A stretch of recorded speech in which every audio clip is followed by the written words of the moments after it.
This has been dominating the headlines as much as Roe v. Wade. Every time one of these topics comes in the news, it does demonstrable harm and stigma towards people.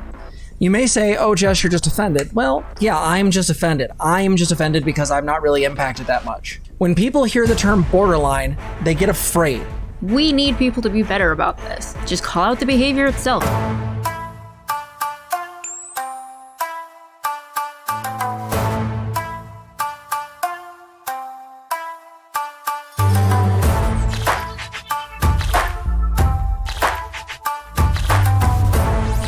Hi. So... Here we are again. Yeah, this is the topic that won't die. That's true. And no, it is not anything to do with Voosh or JKR. Those will not die either, probably. No, instead we get to talk about this. So, for those that don't know, lately there's been a thing dominating the headlines. Specifically that there is a trial going on between Johnny Depp and Amber Heard about basically a lawsuit because the internet lost its damn mind and went after Johnny Depp and then realized that he was most likely the one to be abused in that situation. And now the internet has turned against Amber Heard. Now, as far as celebrities, normally, like, it's kind of... Don't give a fuck. Yeah, it's something so far away from us that, like, we don't even have a thing with. Like, it's not a thing that we're usually in on.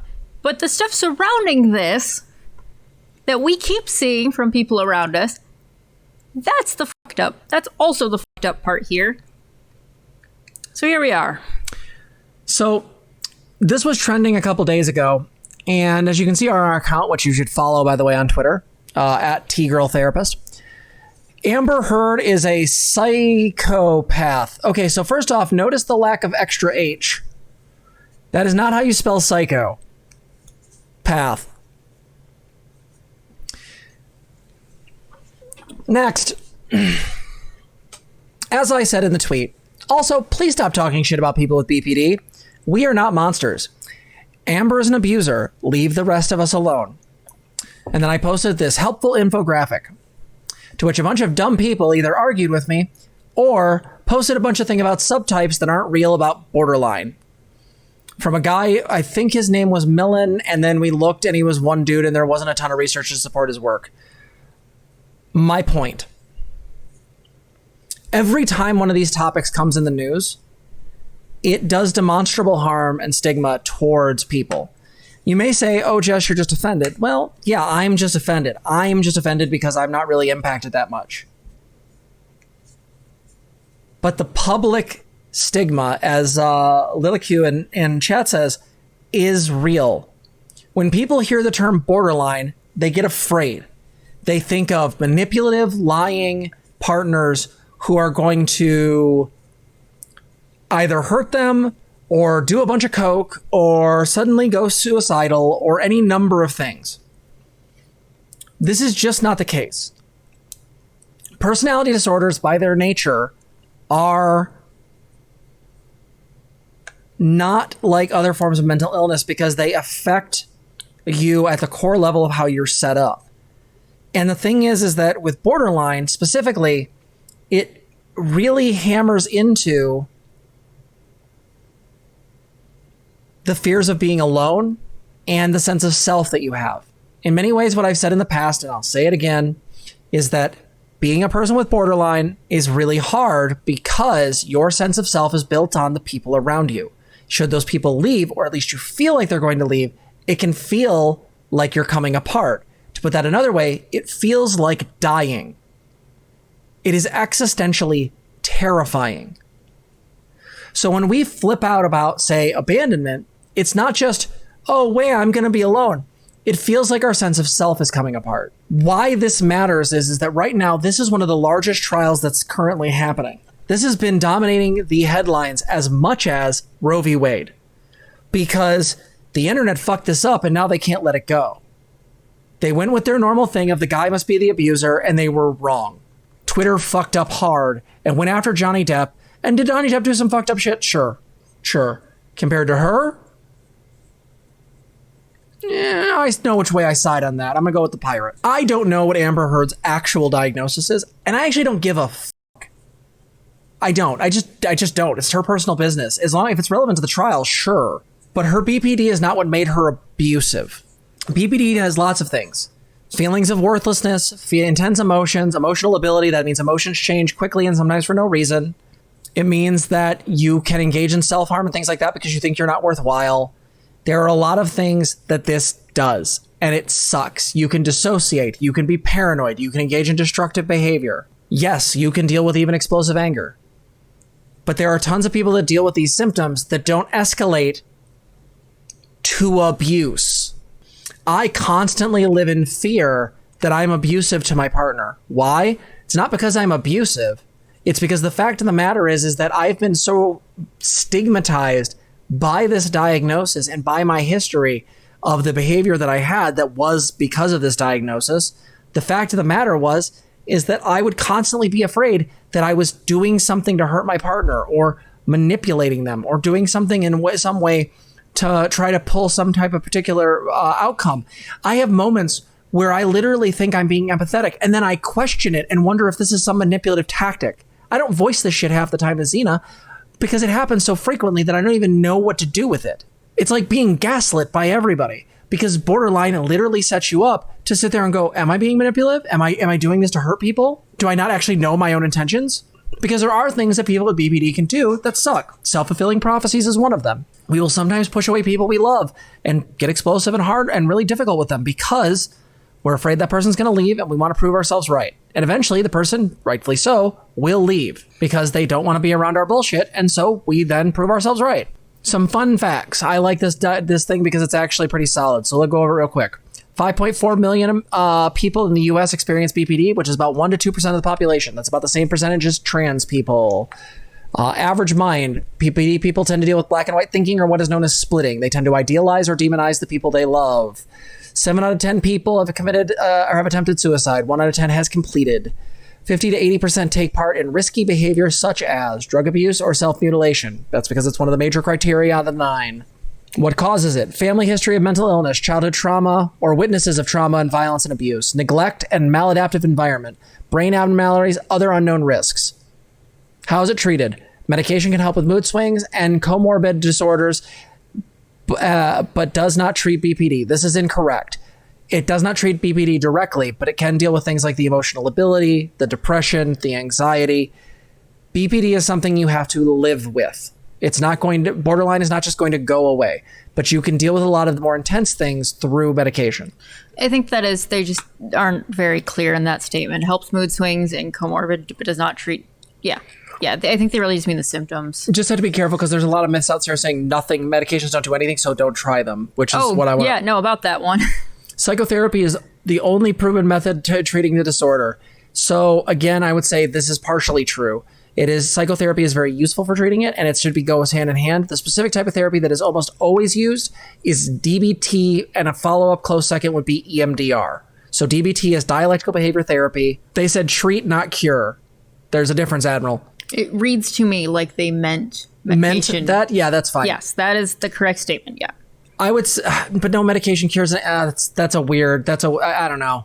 It seems like they just got their language stupid. Yeah. I think we're squabbling over small words. So, I mean, it's not. There's resources. We have a video called "How to Find a Therapist." I highly recommend that.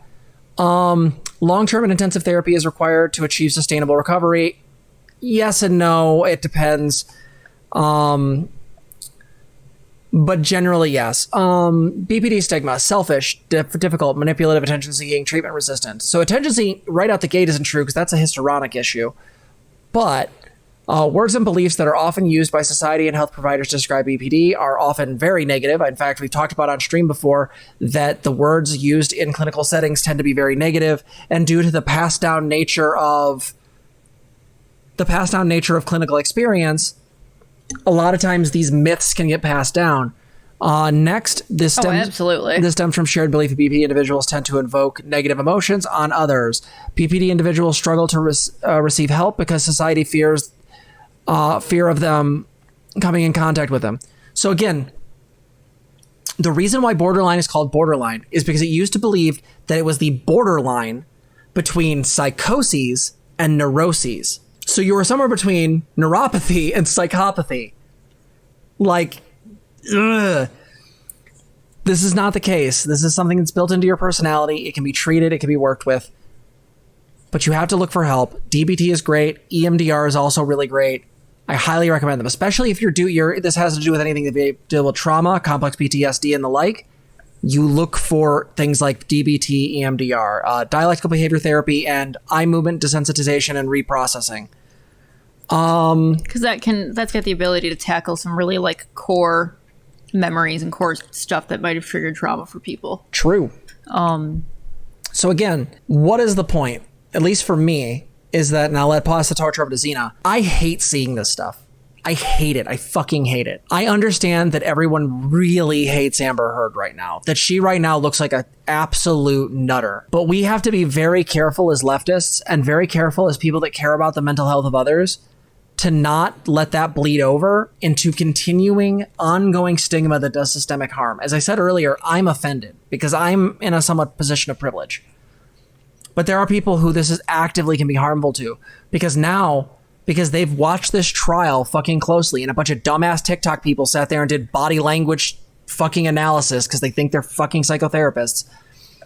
These dumb motherfuckers have convinced a whole bunch of people that they know this because this person is this, they're borderline. But in the reality, guess what? Every single time someone watches that TikTok or that YouTube video or whatever they do, the reality is they're going to see someone with borderline and they're going to immediately think they're an abuser. This is why I hate TikTok. This is why I fucking hate people talking about mental health online, because they all suck at it. They don't get to the point, and they often dodge around things in such a way as it does harm. So again, that's my take. Zena, you had something. So being the partner of somebody with BPD, I hate seeing this stuff too. I don't even know what the fuck like, seriously. The very real harm that this does is that there's a thing that happens where like the people who are partners or who are family members, you know, are being told in cases, okay, that, you know, the person with BPD is abusive, right? Just out the gate. Not because of behaviors that they're doing, not because of anything else, which is that they're abusive. And so now you have somebody, you know, in a relationship thinking that they're being abused by somebody that they care about. Which, why the fuck do you want to enact that trauma on anyone? Let me be clear here, like, somebody having a panic attack sucks. It's not fun. It's not fun to have one. It's not fun for the people around you. They're not easy. Sometimes they're explosive. There's, like, a lot of things that can go into them. Okay? And it sucks. But, you know, and there is some things to watch out for, but that's not, like, this. It's not the same as being abused. Okay? That's not the same thing. Right? I never want to incept in anyone that they are being abused when that's not actually what's going on. All right? Because it changes the situation from, hey, you know what? We could work this out. We could figure out, you know, how to handle the situation differently. All right? Maybe both parties need to do some personal work. Maybe ending the relationship is an option. All right? Maybe that is on the table for some folks. And that's okay. But that's still not the same as being abused. All right. It's not even the same. And I have, in my capacity, have heard people spread really awful shit about BPD. All right. I worked at a place and a young teen was diagnosed. And the thing that somebody who was in training in, I think, the social worker field at the time was saying that, because I didn't know what BPD was when I heard about it, was saying that, like, this kid could never really have, like, a full relationship. Like, their parents could never really, like, get to know them as a person because they just don't really function as a person. They don't really have those emotions. And this is a young teen who's, like, just bouncing around unhappy because that's what age they are, right? That's fucked. That's fucked. And even recently, like, somebody close to us came and were like, hey, like, you know, I told my therapist about, you know, somebody I was getting together with, and the person they were getting together with had BPD too. And the therapist was something along the lines of, like, watch out for them being manipulative. Are you talking about the situation with my kid? I mean, I wasn't gonna.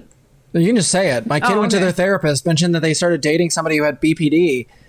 I, again, don't know how that happened, but they ended up dating someone who has borderline, and the therapist literally went into the memes. Yeah. And like, again, if they didn't have us to be like, no, like, here's how this stuff actually works.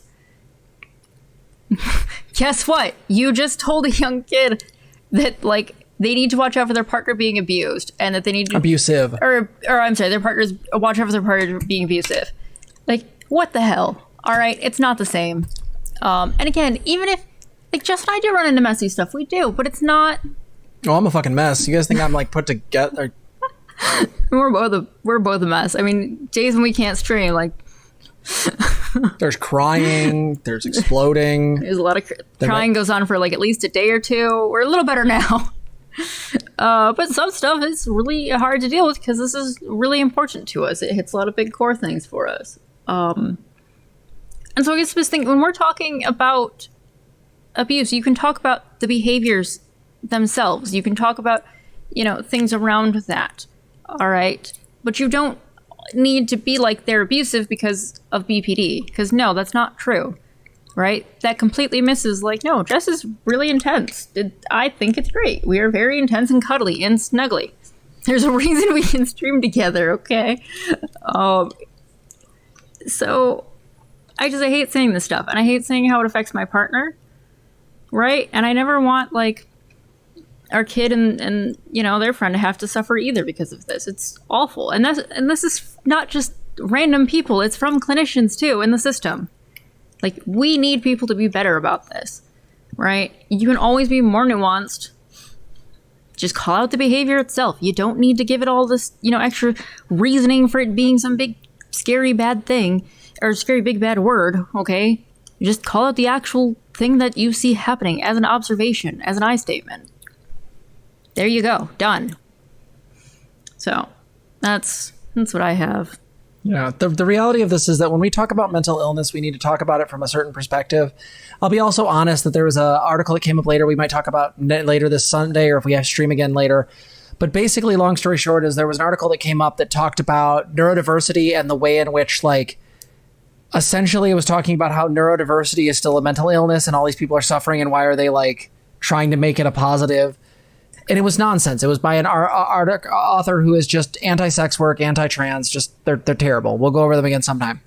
But one of the things it brought up for me is that I think it's a very negative thing and very, very telling when someone looks at mental illness in such a clear-cut black and white way. Me being borderline does suck. It comes with a lot of things that really suck.